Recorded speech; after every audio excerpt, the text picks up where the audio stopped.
Paparan kami yang berjudul Strategi Polri Mengantisipasi Dampak Negatif Teknologi Blockchain.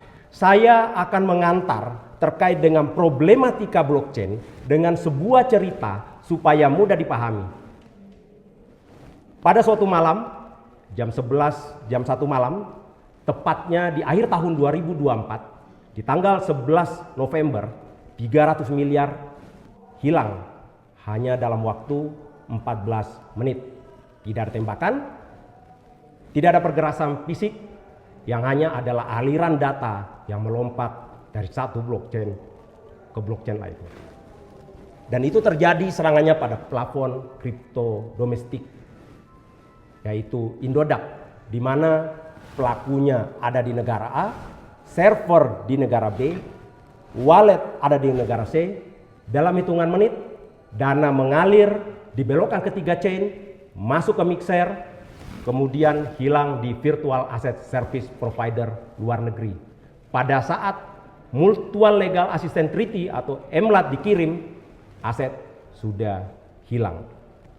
Itulah yang sedang kita alami saat ini, adalah sebuah kejahatan yang luar biasa. Kami memperlihatkan beberapa contoh.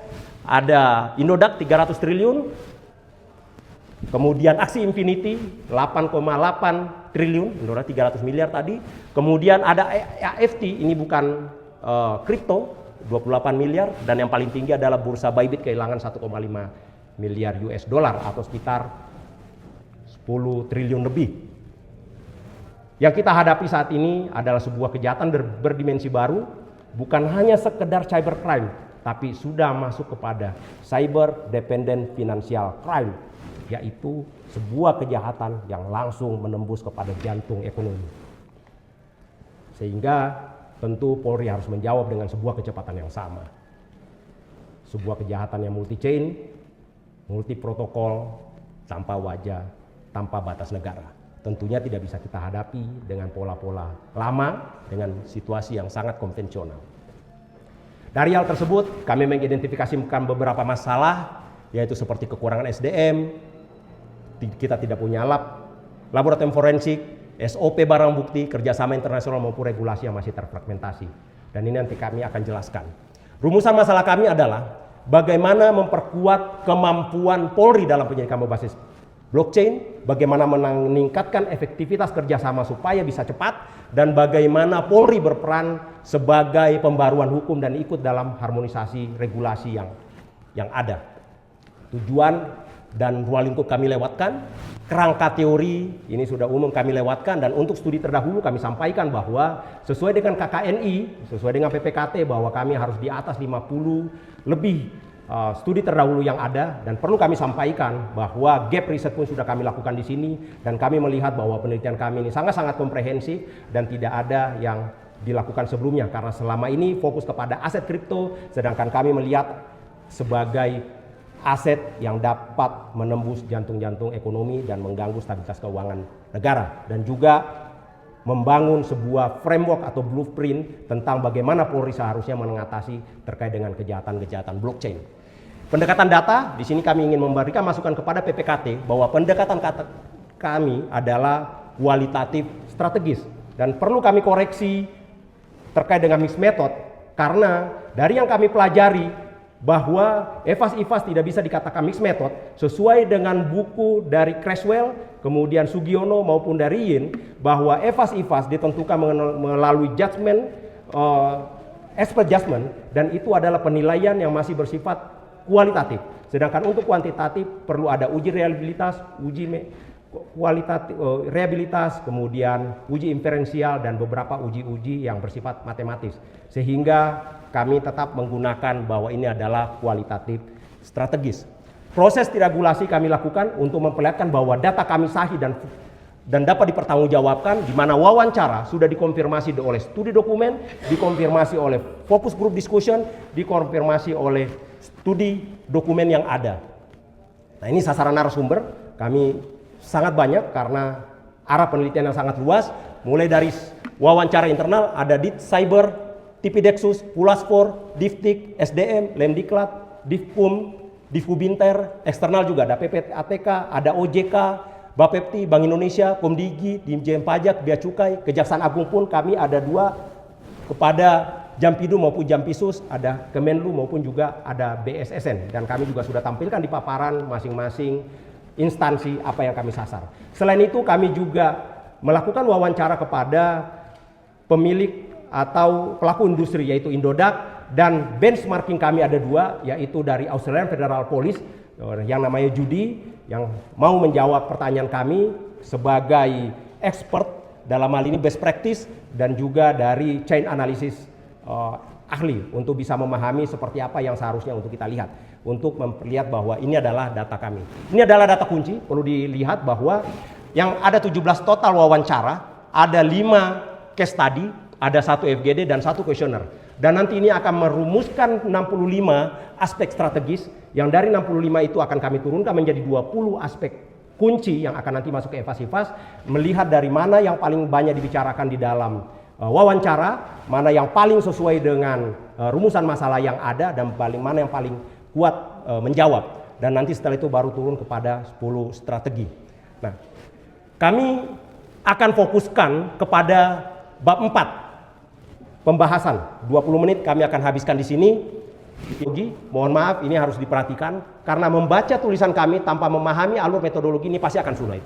Ini adalah alur khusus analisis data, di mana analisis data ini kami bagi menjadi 4, analisis data atau coding tematik, sintetis sementara atau kesimpulan sementara, gap analisis, sintetis gap. Nah, kalau kita baca di analisis data ini pasti akan sulit. Karena ini adalah data-data mentah untuk mendapatkan temuan-temuan awal. Nah, data-data mentahnya ini wawancara, FGD, observasi. Makanya kalau kita baca seakan-akan nggak ada habisnya. Tapi sebenarnya nanti dilakukan sintesis sementara, yaitu dari temuan-temuan awal itu tadi, kemudian kita membuat menjadi tema-tema besar, paling menjadi sekitar 5. Nah, baru nanti kita lakukan gap analisis.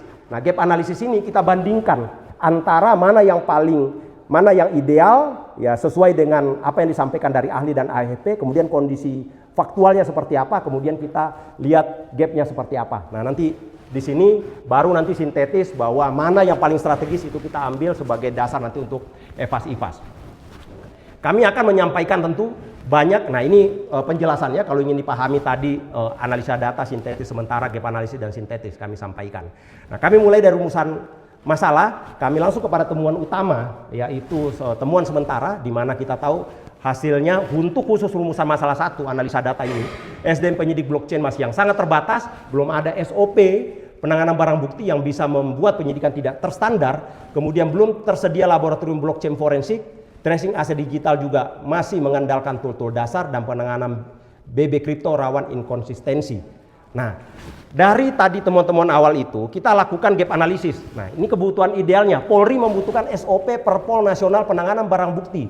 Ini sesuai dari apa yang kita lihat best practice dari Australian Federal Police. Tapi kondisi nyatanya Polri tidak punya SOP, tidak punya Perpol, sehingga tidak standar, tidak terukur. Gapnya akan terjadi ketidakteraturan, inkonsistensi, penanganan barang bukti tidak standar. Ini berbeda dengan pola penanganan umum.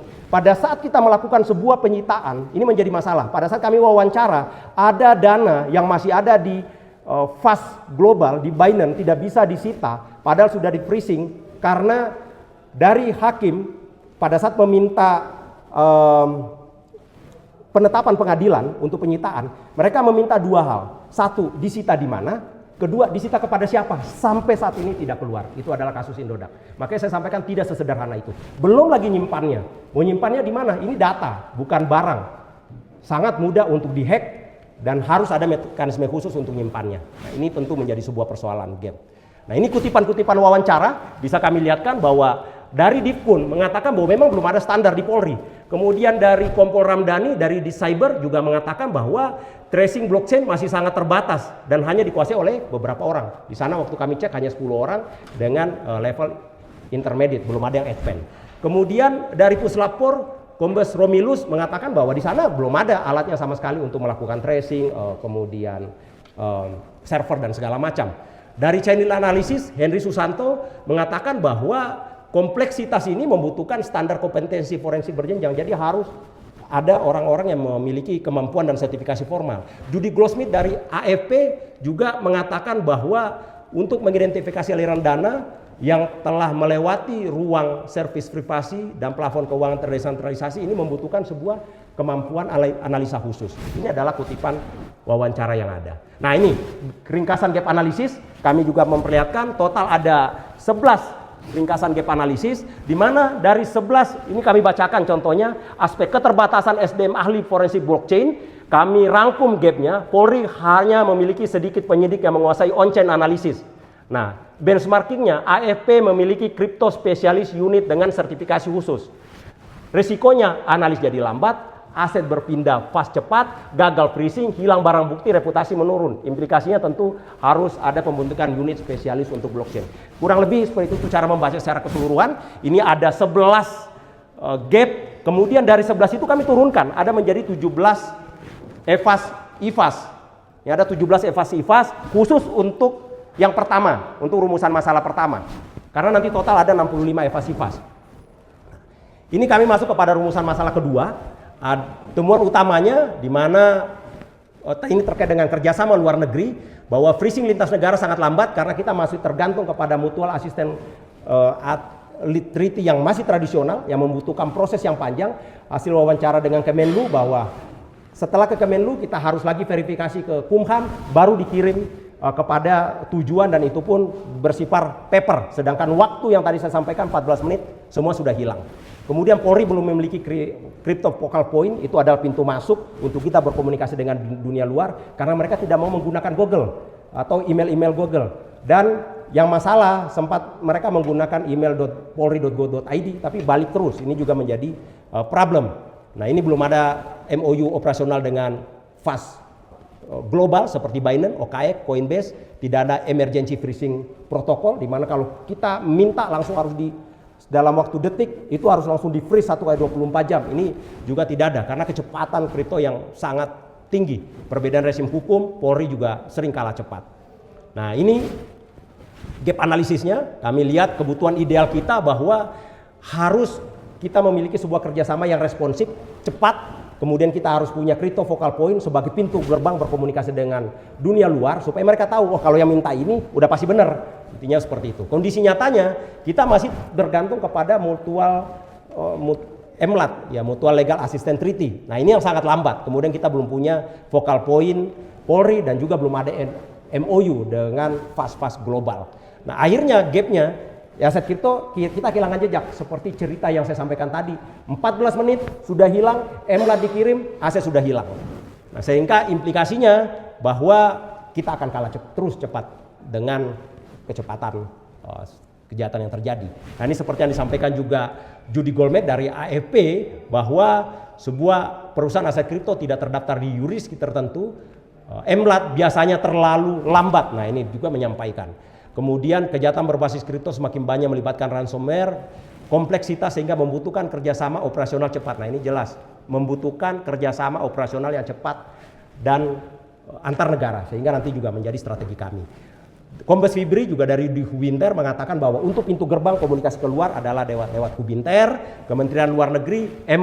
Permintaan MLAT harus melalui proses verifikasi formal dan diplomasi. Nah, ini kan sesuai Permenlu sehingga tidak dapat dilakukan dalam waktu cepat. Nah, ini Jampidum juga mengatakan bahwa belum ada aturan-aturan khusus terkait dengan kripto. Nah, ini adalah ringkasan gapnya, ada 13 untuk memudahkan membaca, bisa dibaca di ringkasan gap ini. Kemudian ini calon EVAS-IVAS ada 27 khusus untuk rumusan masalah 2. Tadi 17 calon EVAS-IVAS, ini 27 dan nanti yang terakhir ada 21 yang ketiga.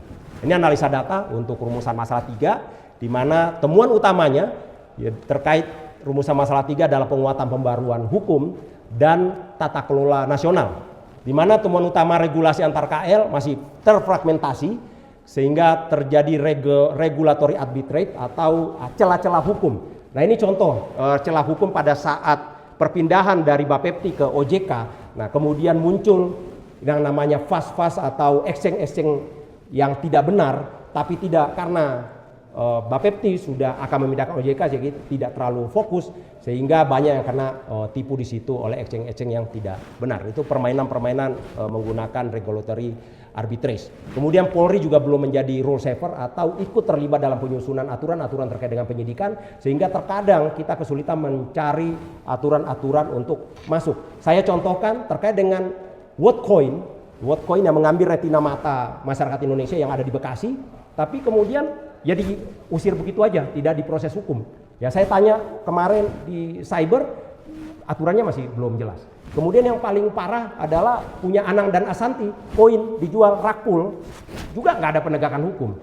Nah, harusnya Polri hadir dengan LP model A tanpa harus ada laporan dari masyarakat. Ini memperlihatkan bahwa kita masih kesulitan karena kita belum sebagai rule saver. Kemudian belum ada joint government framework supaya kita bisa melihat secara bersama dan memperbaiki aturan-aturan yang kurang sinkron. Nah ini gapnya, kebutuhan ideal bahwa harusnya ada tata kelola regulasi blockchain nasional yang selaras supaya semuanya mudah mengawasi. Tapi kondisi nyatanya masih terfragmentasi, ada celah-celah arbitrase sehingga gapnya menjadi tidak efisien, ada gray area. Nah, implikasinya tanpa harmonisasi dan regulasi ini, tata kelola digital nasional akan terus memiliki celah arbitrase dan tentu ini akan berimplikasi kepada stabilitas keuangan yang sulit untuk dikendalikan.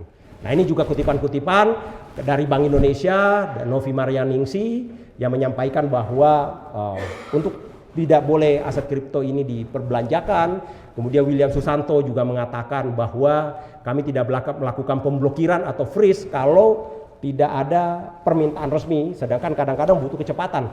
Nah, karena mereka melihat undang-undang PDP, data pribadi, ini menjadi masalah. Kemudian Jampidum juga mengatakan bahwa ini belum diatur di dalam KUHP, OJK maupun dan Bea Cukai juga menyampaikan hal yang sama.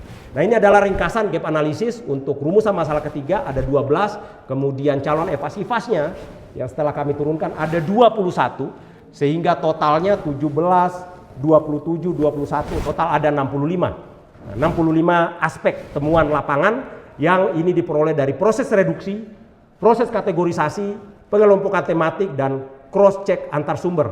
Baru kami turunkan menjadi 20 aspek dari 65 ini, mana yang paling memiliki pengaruh terhadap stabilitas sistem keuangan digital, mana yang paling banyak dibicarakan di wawancara, dan mana yang paling kuat menjawab setiap rumusan masalah. Nah ini yang kemudian kami masuk ke EVAS, IVAS, dan ESPAS. Nah ini yang perlu kami sampaikan, ini bisa menjadi masukan strategis untuk perbaikan PPKT, khusus di analisis data sebelum masuk ke pembahasan, dilakukan dulu proses pemilihan EVAS, IVAS, sehingga kita tidak memilih tanpa ada dasar yang kuat. Nah ini ada EVAS, IVAS yang tadi 20, kita sudah masukkan di faktor eksternal dan internal yang kemudian kita berikan bobot. Setelah kita bobot, kita berikan rating, dan kemudian bobot dan dikali rating menghasilkan faktor eksternal 4,7, faktor internal 2,8, sehingga posisi organisasi ada di sel 6 atau captive, yaitu secara eksternal kuat tapi secara internal kita masih belum optimal. Ini kalau saya analogikan, kita mendapatkan lawan tangguh tapi kondisi tim kita ini belum optimal. Atau kita analogikan sebuah kapal yang diterjang oleh sebuah badai eksternal yang sangat kuat, tapi mesinnya masih belum optimal, di mana mesinnya ini yang harus kita perkuat, yaitu terkait dengan konsolidasi internal, bagaimana SOP dibenahi, bagaimana kerjasama dibenahi, sehingga mesinnya menjadi bagus, sehingga dia bisa mengarungi situasi eksternal, badai eksternal yang begitu kuat. Nah, kemudian dari hasil pembobotan tadi kami dapat 10 yang di atas 1 yang tinggi, yang kemudian masuk ke dalam ESPAS yang kemudian dilakukan analitik hierarki proses, di mana kami dapatkan 3 jangka pendek, 3 jangka menengah, dan 4 jangka panjang. Ini adalah formasi strategi dimulai visi, misi, tujuan, dan kebijakan, dan ini adalah implementasi strategi. Saya masih punya waktu 7 menit dan saya akan memaparkan satu persatu terkait dengan implementasi strategi ini. Yang pertama adalah menetapkan SOP nasional penanganan barang bukti. SOP yang tadi kami sampaikan dari awal, belum ada SOP, sedangkan tidak ada standar yang ada, sehingga perlu penguatan SOP yang ada. Caranya adalah dengan membentuk tim untuk membuat sebuah SOP supaya bagaimana menyita, bagaimana menyimpan, bagaimana melakukan menentukan nilai. Ini juga harus ditentukan. Kemudian meningkatkan kapasitas SDM forensik yang memiliki kemampuan analisis blockchain. Ini bisa kita kirim 60 orang untuk latihan, mendapatkan sertifikasi dari chain analysis, dari TRM, dari Ellipse, dan nanti mereka bisa disuruh membuat modul sehingga nanti kita ada trainer of trainer untuk melatihkan, untuk peningkatan kapabilitas, dan bisa diajarkan nanti modulnya mungkin di Pusdikeskrim, kemudian di sekolah-sekolah Akpol, PTIK, dan mungkin juga di Sespim.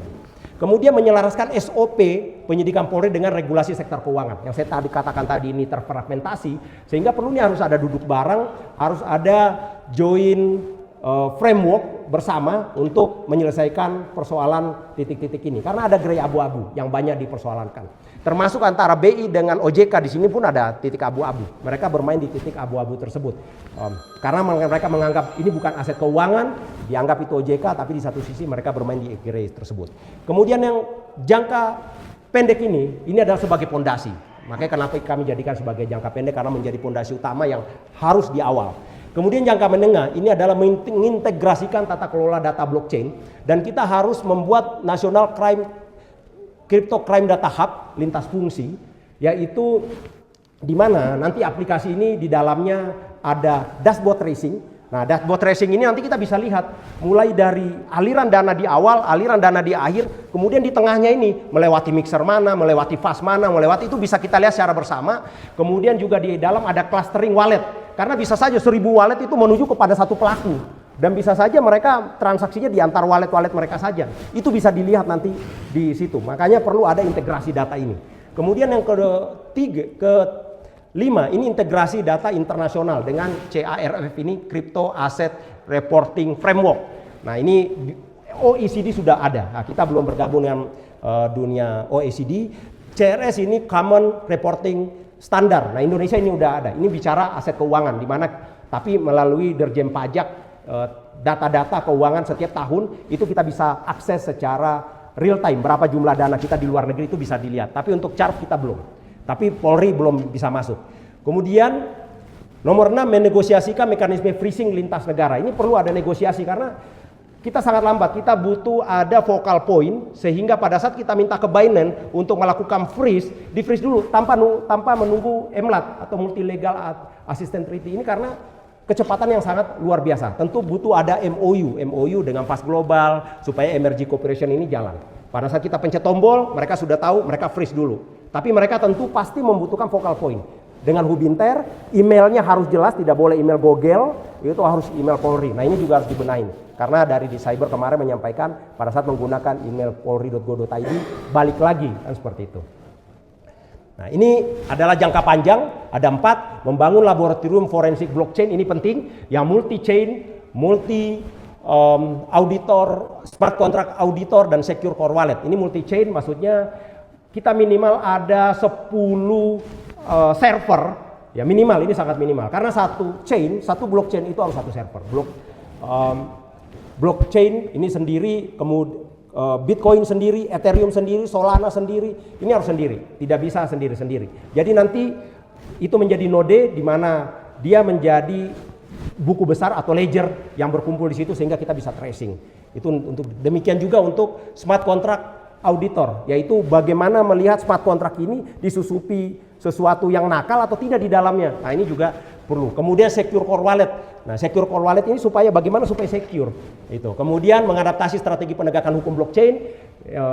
Bagaimana kita mengikuti perkembangan teknologi kan blockchain yang ada. Karena dia bukan lagi cepat, eksponensial. Harus ada tim yang secara triwulan melihat perkembangan. Bitcoin itu masih tahap awal, muncul lagi Ethereum dengan sistem DeFi, Decentralized Finance, bisa dibangun aplikasi di dalam seperti berbankan, muncul NFT, muncul metaverse dan segala macam.